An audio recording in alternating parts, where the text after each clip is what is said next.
Le fait d'utiliser Twitter dans votre cas, est-ce que c'est pas un peu risqué? On voit que chaque faux pas de Nadine Morano ou Éric Besson donne lieu à un Là buzz. je suis d'accord avec vous, il faut établir ses propres règles du jeu. Moi, mon principe, c'est, mais c'est vrai sur les médias traditionnels comme sur Internet, la vie privée, il faut que ça reste le plus privé possible. Moi, je me suis jamais exposée avec mes enfants dans des magazines papier et ça sera aussi pareil sur Internet ou par Twitter. Je vais pas raconter ma vie privée. Il y a des choses que je peux raconter, mais je ne franchis pas ce Rubicon-là.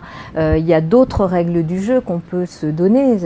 Il faut utiliser ces outils comme un outil de communication qui nous permet de communiquer très rapidement, très directement, avec le moins de langue de bois possible avec les internautes, mais il faut aussi en connaître les limites, donc faire attention. Vous inventez votre propre outil puisque vous avez lancé cette semaine On Parie, c'est une vidéo sur votre blog où vous donnez votre humeur du jour et vous répondez aussi aux questions qui viennent des réseaux sociaux.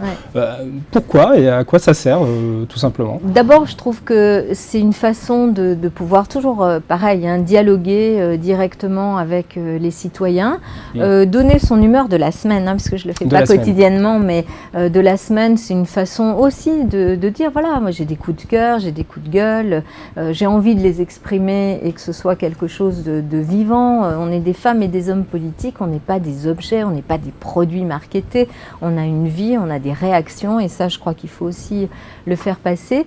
Et puis j'avais vu notamment ce que Michael Bloomberg, le maire de New York, fait avec son Bloomberg Show, qui est assez intéressant, donc qui est plus long, et j'ai trouvé que c'était une façon assez intéressante de s'adresser à la population. On a une question un peu critique de Marc qui nous dit que le son n'est pas très bon sur ses vidéos, le plan est à contre-jour.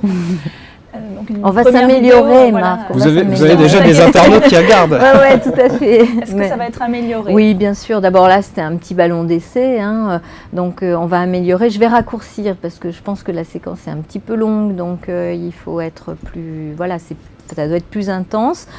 Sur les plans, là, on avait fait des plans dans mon bureau. Je voulais qu'on voit Paris et donc on voit la rue de Rivoli, mais je vais faire aussi des séquences ailleurs. Voilà. Je pense à une prochaine séquence que je devrais faire dans un café parisien. Donc ça s'appelle On Parie, c'est tous les mardis, c'est ça Voilà, tous les mardis, toutes les semaines. Et puis on peut poser des questions parce qu'il y a mon billet d'humeur, mais il y a aussi des réponses aux internautes.